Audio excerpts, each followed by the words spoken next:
Binyamin Afriyat vous emmène sur le chemin des prophètes. Mesdames et messieurs, bonjour.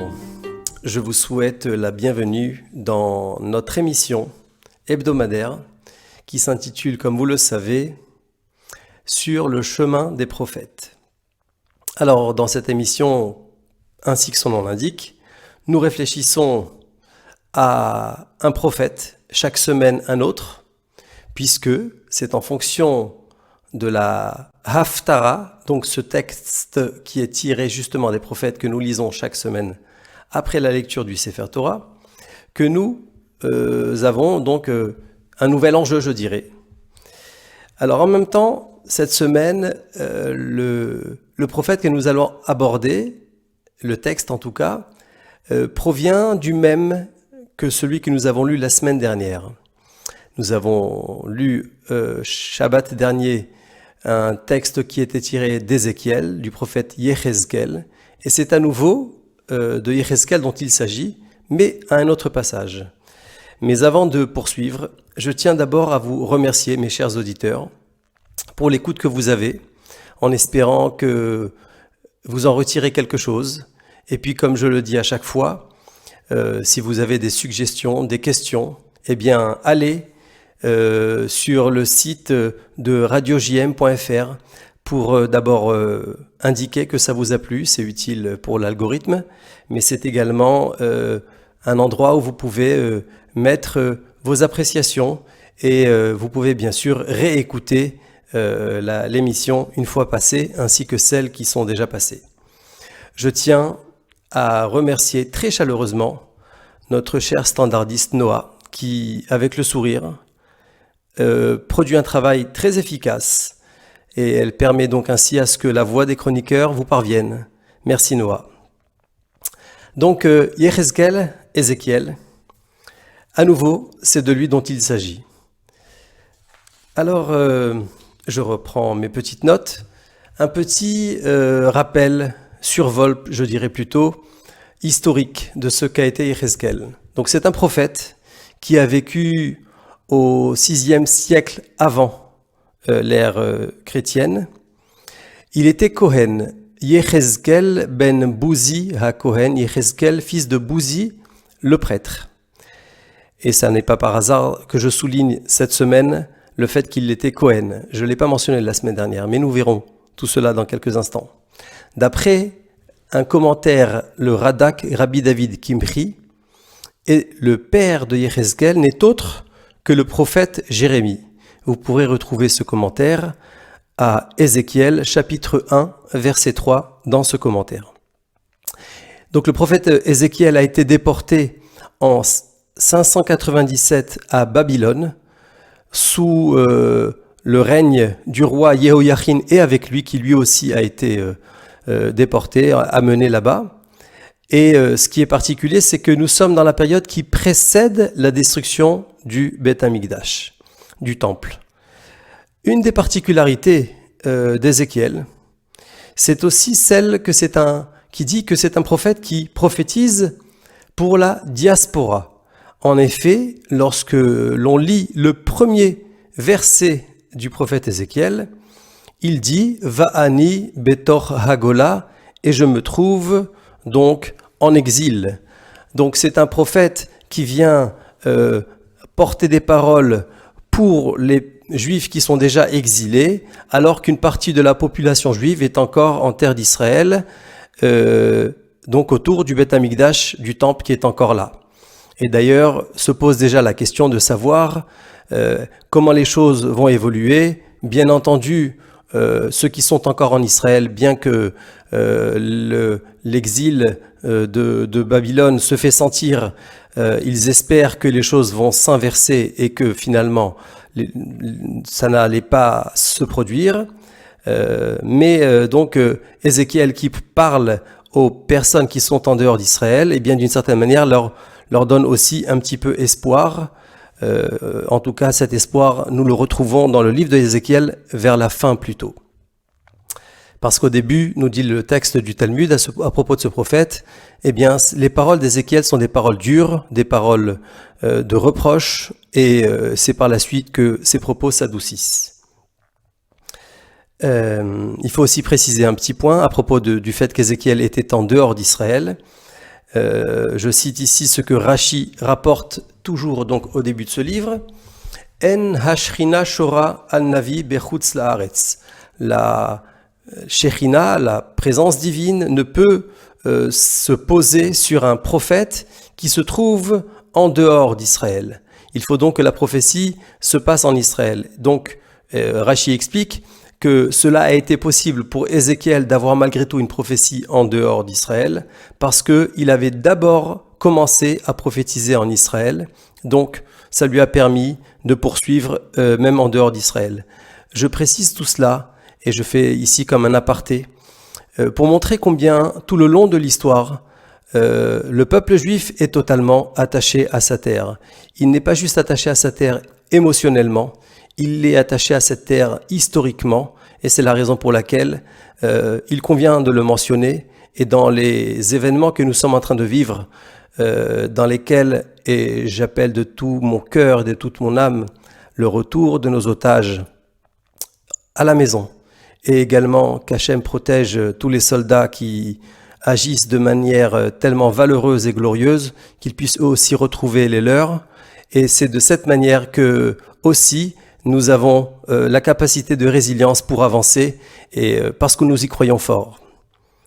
Donc je reviens à mon texte, après ce petit moment d'émotion que je suis en train de vivre avec vous, pour dire que finalement, si Ézéchiel a cette parole portée pour l'ensemble finalement du peuple, c'est parce que nous sommes toujours, donc comme je viens de le dire, en lien avec la terre d'Israël et avec ce qui s'est passé.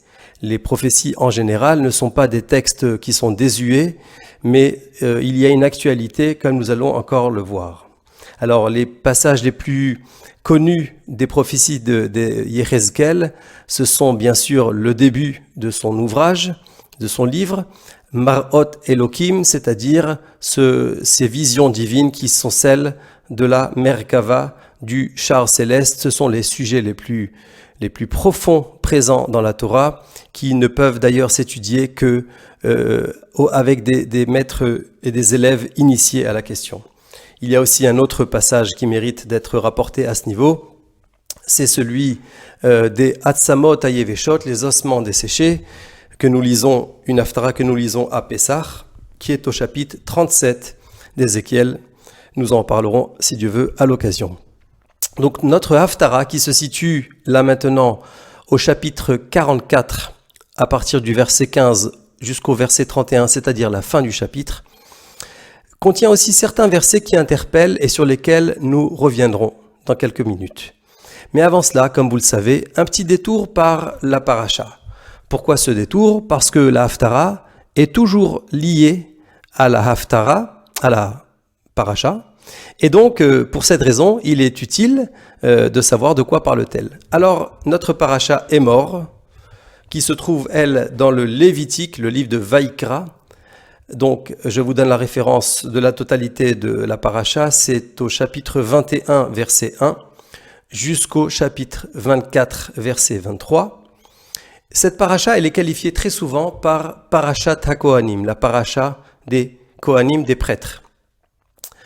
Il faut savoir déjà qu'il y a deux catégories de Kohanim, deux catégories de prêtres.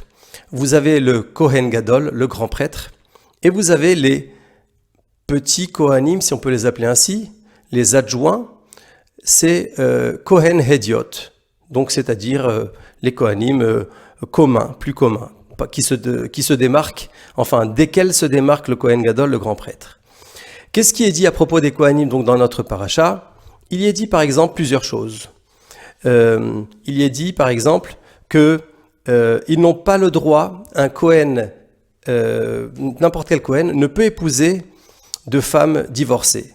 Il est dit également qu'un Kohen ne peut pas s'impurifier, c'est-à-dire pour lui s'écarter de son sacerdoce, de son service au temple. Il ne peut pas s'impurifier pour se mettre en contact avec une situation de décès, quelle qu'elle soit, à part si cette personne, et longue vie à vos proches et à tout le monde, à part si cette personne fait partie de ses plus proches parents, le père, la mère, le frère, la sœur, le fils, la fille et l'épouse.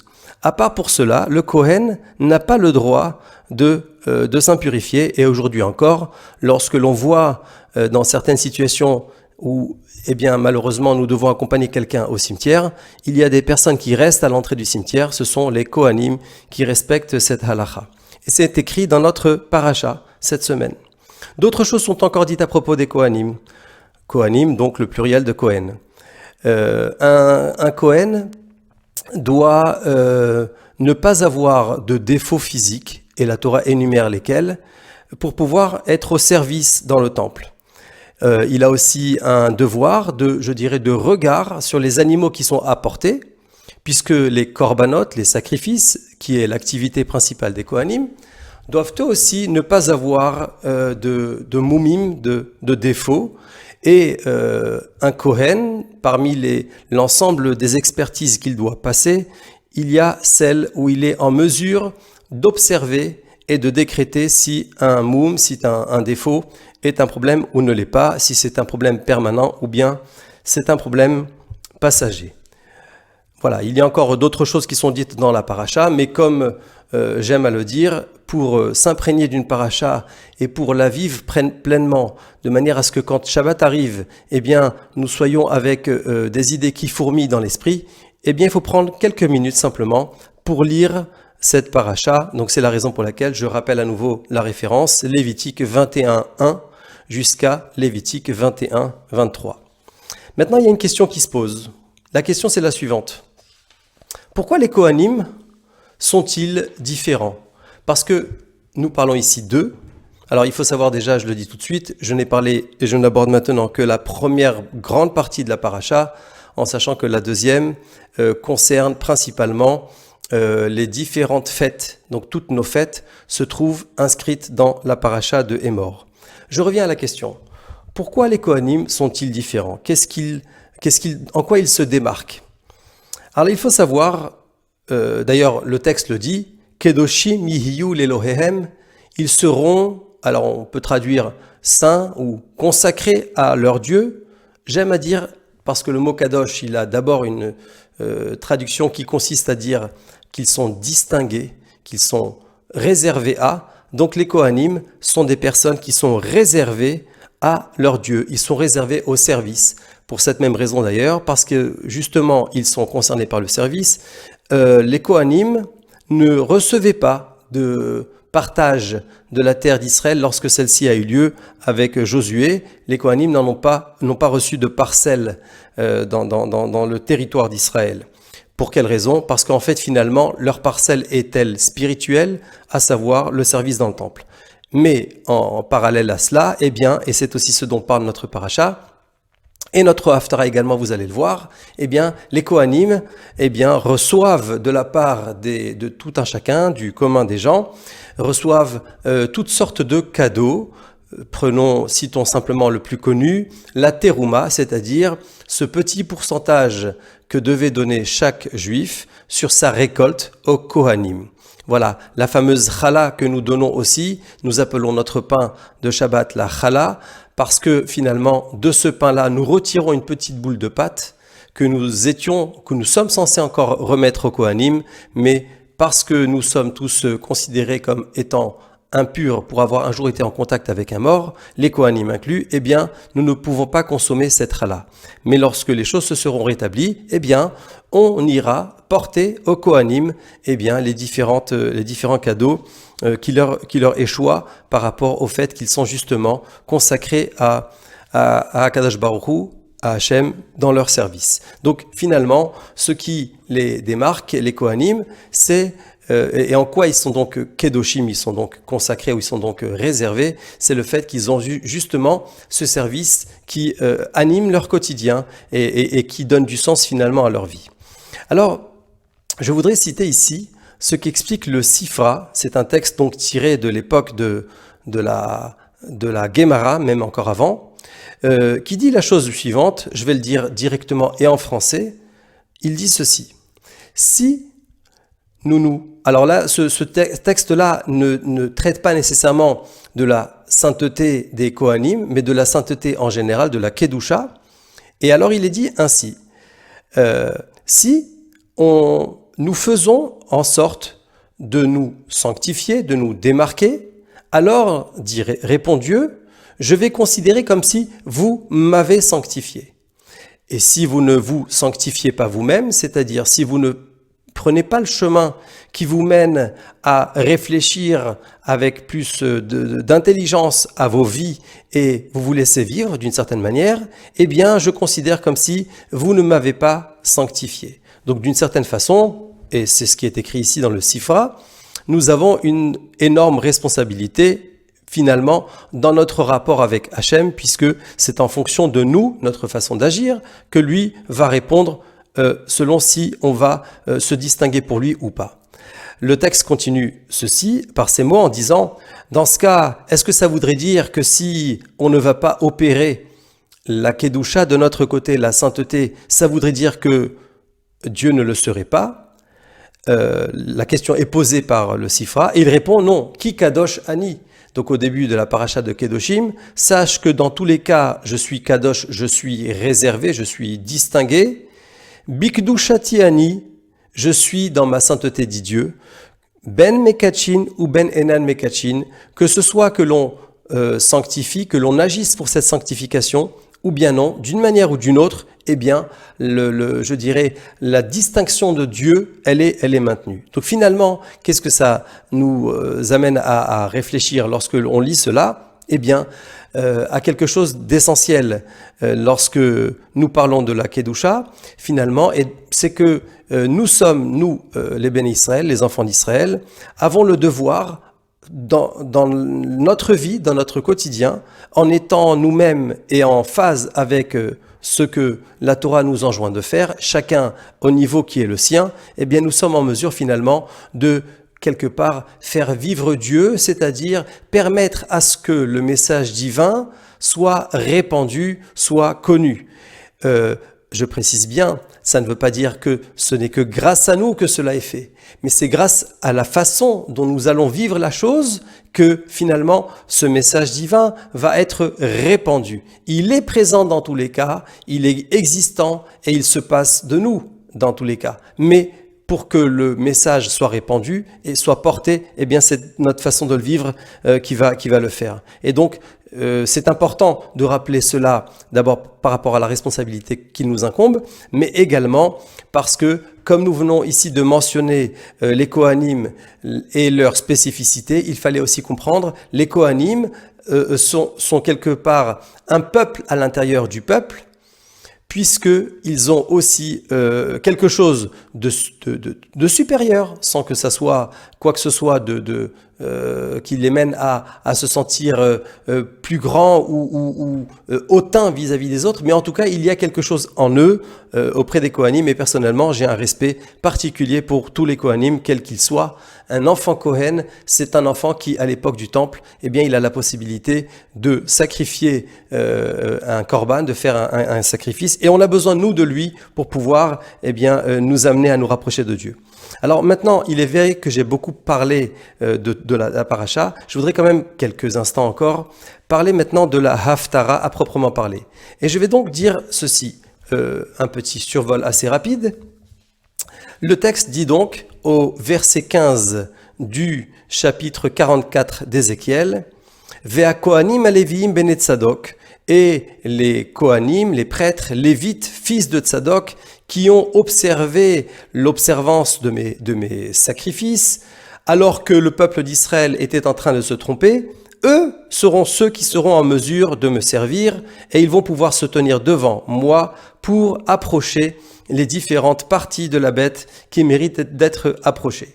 Lorsque l'on lit ce verset, on comprend tout de suite que d'une certaine manière, puisqu'on a précisé qu'il s'agit des prêtres fils de Tzadok, c'est que d'autres prêtres n'ont pas répondu à cette attente-là et donc ont été écartés. Et effectivement, lorsque l'on lit quelques versets auparavant ce que nous dit le texte, eh bien, il y a certains Lévis, Kohanim également, puisqu'il faut savoir que les Kohanim, ce sont des Léviim.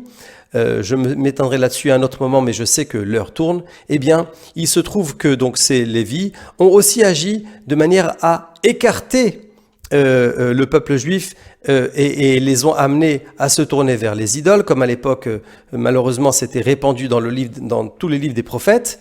Et alors, nous dit le texte, concernant, je dirais, ces prêtres-là qui n'ont pas été à la hauteur de la responsabilité qui était la leur, eh bien ces personnes-là vont faire, nous dit le texte, ce sont eux qui vont abattre l'animal.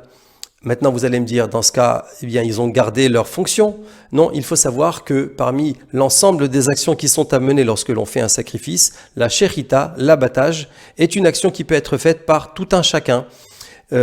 Par quelqu'un qui n'est pas également Kohen. Donc ça signifie finalement que si on ne leur donne que cette action-là d'abattre les animaux, c'est donc à dire que d'une certaine manière, ils ont été rétrogradés. Mais revenons donc aux Kohanim, fils de Tzadok. Eh bien ceux-là, puisqu'ils sont en conformité avec ce qui est dit, alors le texte déroule, et je vais donc un petit peu dans un survol dire ce qu'ils feront. Donc on parle bien qu'ils portent des vêtements de lin lorsqu'ils sont dans le service. Nous dit le verset encore, je vais maintenant, voilà, par exemple, s'arrêter à cet endroit, voilà, au verset 20. Donc je rappelle que les vêtements de lin, ce sont ceux que doivent porter les Kohanim en tout cas en temps normal. Une partie de ces vêtements était en lin. Ils devaient ne pas se raser la tête, ne pas se laisser pousser les cheveux. Donc voilà, ils devaient garder les cheveux courts parce que c'est ainsi qu'un Kohen doit apparaître dans le temple, il doit avoir une belle apparence, ils doivent ne pas boire de vin, ça nous ramène à ce qui est écrit dans la paracha de Beha Alotra, où il est dit que les Kohanim doivent ne pas boire de vin, pardon, c'est pas Beha Alotra, mais elle m'échappe tout de suite, c'est pas grave, je reviendrai là-dessus, et c'est ça les aléas du direct. Il est écrit, et là je veux quand même revenir là-dessus, il est écrit au verset 22, que le Kohen ne pourra pas épouser ni la veuve, ni la divorcée. Et cela est quelque chose qui étonne, nous dit le texte de la Gemara dans Shabbat, à la page 13. Parce que s'il est vrai qu'un Kohen ne peut pas épouser une femme divorcée, il ne lui est pas interdit d'épouser une veuve, à part le grand prêtre qui, lui, doit ne pas épouser la veuve, mais a priori, tout Kohen qui est a la possibilité d'épouser une veuve. Donc il y a ici, dans ce verset, un premier problème. Et puis, j'aurais même pu commencer par le mot de la fin, à savoir le dernier verset de la Haftara, le verset 31. Il est écrit la phrase suivante, Kol nevela utrefa minaof ou mina behema lo yuchlu hakohanim. Donc le texte dit que tout animal qui est mort naturellement sans avoir été abattu ou bien qui a été déchiqueté parmi les oiseaux ou parmi les animaux, eh bien lo yuchlu hakohanim, les kohanim ne devront ne pas les manger. Et ce qu'il y a comme difficulté dans ce verset, c'est que cette interdiction de consommer la nevela, donc l'animal par exemple, qui n'a pas été shachout, qui n'a pas été abattu, c'est une interdiction qui concerne tout le monde, qui n'est pas seulement dite aux Kohanim. Comment se fait-il que le texte dit que ce sont les Kohanim qui doivent s'attacher à cela, au point d'ailleurs où le Talmud, donc dans le traité Shabbat 13b, dit la chose suivante, qu'il y a un homme qui s'appelle Hanania ben Chizkiya, qui est mentionné pour le bien, parce que sinon lui, eh bien, le livre de Yechezkel tout entier aurait été mis de côté. Comment ça se fait? Je viens de citer la réponse à travers ce que je suis en train de dire maintenant. Il y a déjà 2 versets qui sont contradictoires avec la Torah. Or, à partir du moment où la Torah elle a été donnée, il ne peut pas y avoir dans les prophètes quelque chose qui soit contradictoire. Et la Gemara nous explique qu'en fait, comment est-ce qu'il a rétabli les choses? Eh bien, on lui a amené une grande quantité d'huile de manière à ce qu'il puisse, comme ça même pendant la nuit, s'éclairer pendant très longtemps et trouver la solution. Finalement, la Gemara va répondre que, étant donné que les Kohanim ont le droit, lorsqu'il s'agit d'un korban particulier, d'un sacrifice particulier, celui de l'oiseau, de consommer un oiseau dont la vie serait partie par la nuque et non pas par la gorge, ce qui est d'habitude le cas lorsqu'on fait la shechita.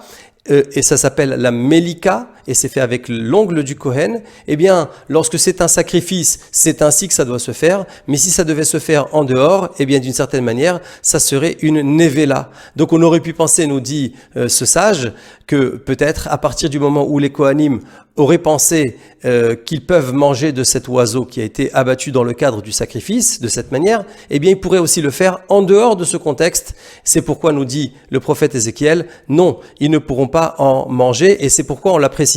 C'est-à-dire que grâce à ce sage, finalement, le texte d'Ézéchiel nous est parvenu, et donc on est en mesure aujourd'hui d'en parler et d'en discuter. Ce qui ici est intéressant dans la façon dont le texte nous est amené, c'est que finalement, il y a une très grande probité qui est là, puisque on aurait voulu, moi c'est ça je veux en tout cas m'arrêter sur ce point, on aurait pu envisager écarter la totalité du livre à cause d'un détail qui ne serait pas conforme. Et ce qui est important de comprendre, donc finalement, la solution, elle a été trouvée grâce à ce sage, et il y a encore d'autres solutions. Il y a un des commentaires que j'ai consulté en préparation de cette émission qui dit que en réalité, ce qui s'est passé, c'est que le prophète Ézéchiel a proposé d'agir de manière à en faire un petit peu plus, mais en réalité, ce qu'il faut comprendre ici, c'est que la totalité d'un texte est une entité que l'on prend. Et à partir du moment où on a pris ce texte-là, eh bien, c'est tout entier qu'on l'embrasse. Alors, je terminerai par cela, un petit peu comme chaque Shabbat, quand le Sefer Torah, le rouleau sacré de la Torah est sorti, eh bien, on embrasse l'ensemble de la Torah, quel que soit ce qui y est dit, eh bien, on s'attache à l'ensemble. Et c'est peut-être aussi cela que la Guémara a voulu dire, que le prophète Ézéchiel tout entier finalement est rétabli par le fait qu'on a été capable de prouver comment un détail n'était pas un détail et il avait sa place à l'intérieur de l'ensemble. Merci à vous et je vous dis à mardi prochain.